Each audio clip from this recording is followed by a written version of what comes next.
Tu es chrétien. Tu aimes sincèrement Dieu. Pourtant, il y a un combat qui revient encore et encore dans ta vie.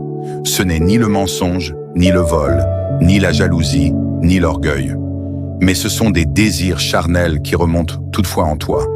Et chaque fois que tu tombes, tu ressens la même chose. De la culpabilité, de la honte, et parfois même l'impression que Dieu doit être tant déçu de toi. Mais ce n'est pas vrai. En réalité, il y a quelque chose que beaucoup de personnes ne comprennent pas au sujet des désirs charnels. Et cela explique peut-être pourquoi elles continuent à lutter contre elles sans parvenir à s'en libérer. La convoitise n'est pas simplement un problème de comportement ou un problème physique. C'est avant tout une bataille intérieure. Elle commence dans l'esprit. Bien avant l'acte, il y a une pensée. Puis cette pensée est entretenue. Ensuite, elle grandit.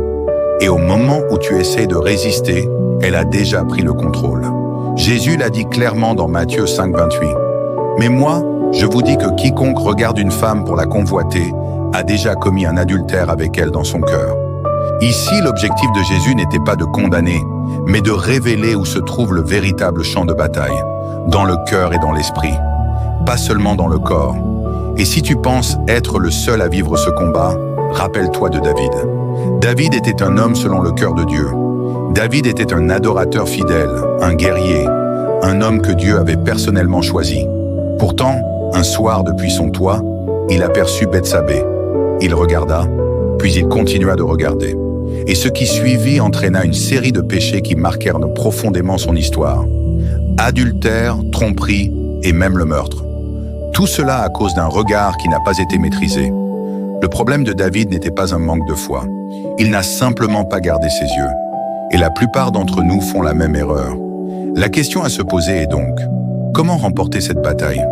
Quelles mesures concrètes pouvons-nous prendre? La première chose à faire est de fuir. N'essaie pas de combattre ni de résister. La Bible est claire à ce sujet. Dans 1 Corinthiens 6, 18, Paul n'a pas dit « affrontez l'immoralité sexuelle ». Il a dit « fuyez l'immoralité sexuelle ». Il n'y a aucune récompense à rester près du feu pour voir combien de temps tu peux résister. La sagesse ne consiste pas à rester proche de la tentation en essayant de prouver sa force. La victoire consiste à s'éloigner avant qu'il ne soit trop tard.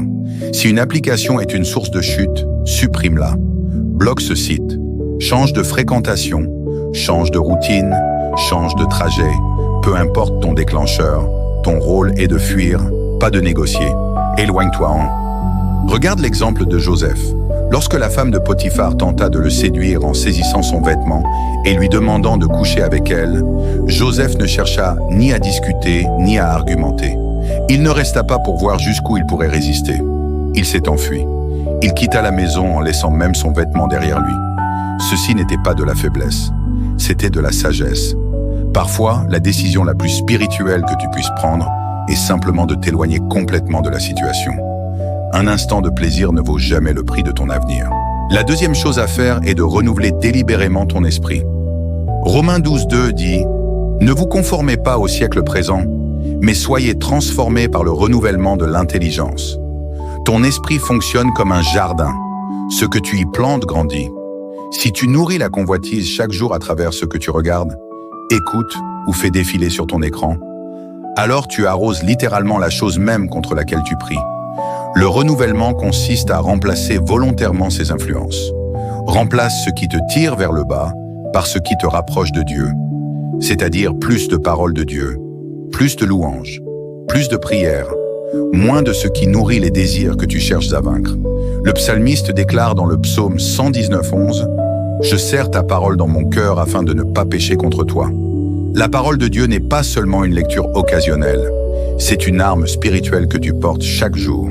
Quand une pensée impure surgit, tu dois déjà avoir la vérité de Dieu présente dans ton esprit pour lui répondre. Voilà pourquoi un temps régulier dans les Écritures bibliques est indispensable pour quiconque souhaite sortir de ce cycle.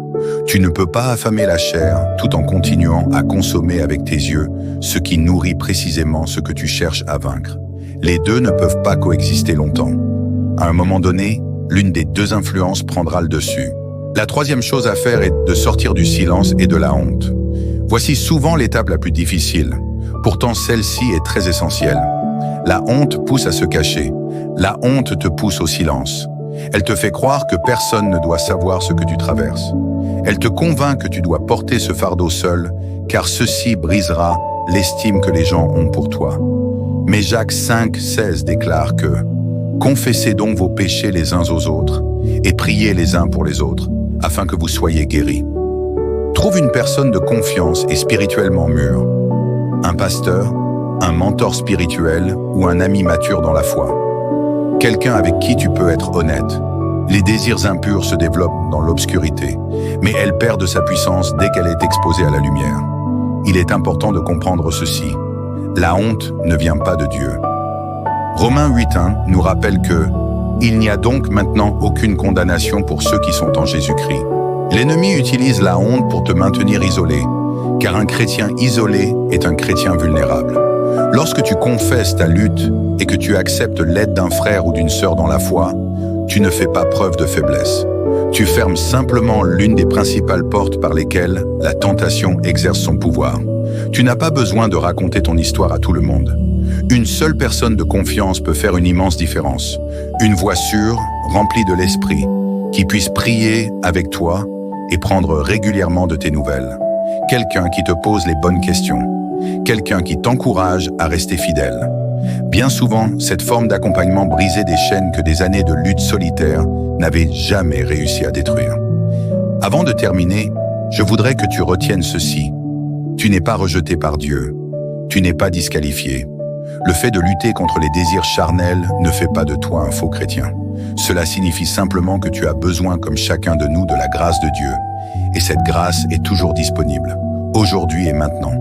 Peu importe combien de fois tu es tombé. Le Dieu qui a relevé David après sa chute est le même Dieu qui agit encore aujourd'hui. Le même Jésus qui a regardé une femme surprise en flagrant délit d'adultère et lui a dit « Moi non plus, je ne te condamne pas » est le même Jésus qui intercède pour toi aujourd'hui.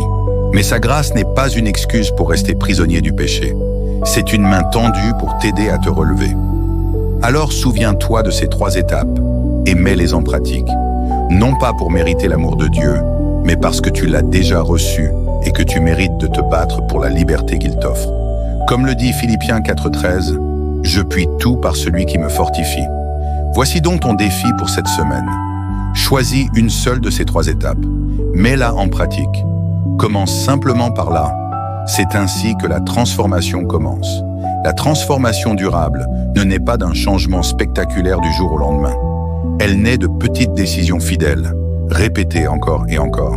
Si ce message t'a encouragé, partage-le avec quelqu'un qui pourrait en avoir besoin. Tu ne sais jamais comment Dieu peut utiliser un simple partage pour toucher une vie. Et si tu souhaites davantage de contenu pour approfondir ta foi, n'oublie pas d'aimer cette vidéo et de t'abonner à la chaîne. Souviens-toi d'une chose, Dieu n'a pas terminé son œuvre en toi. Loin de là,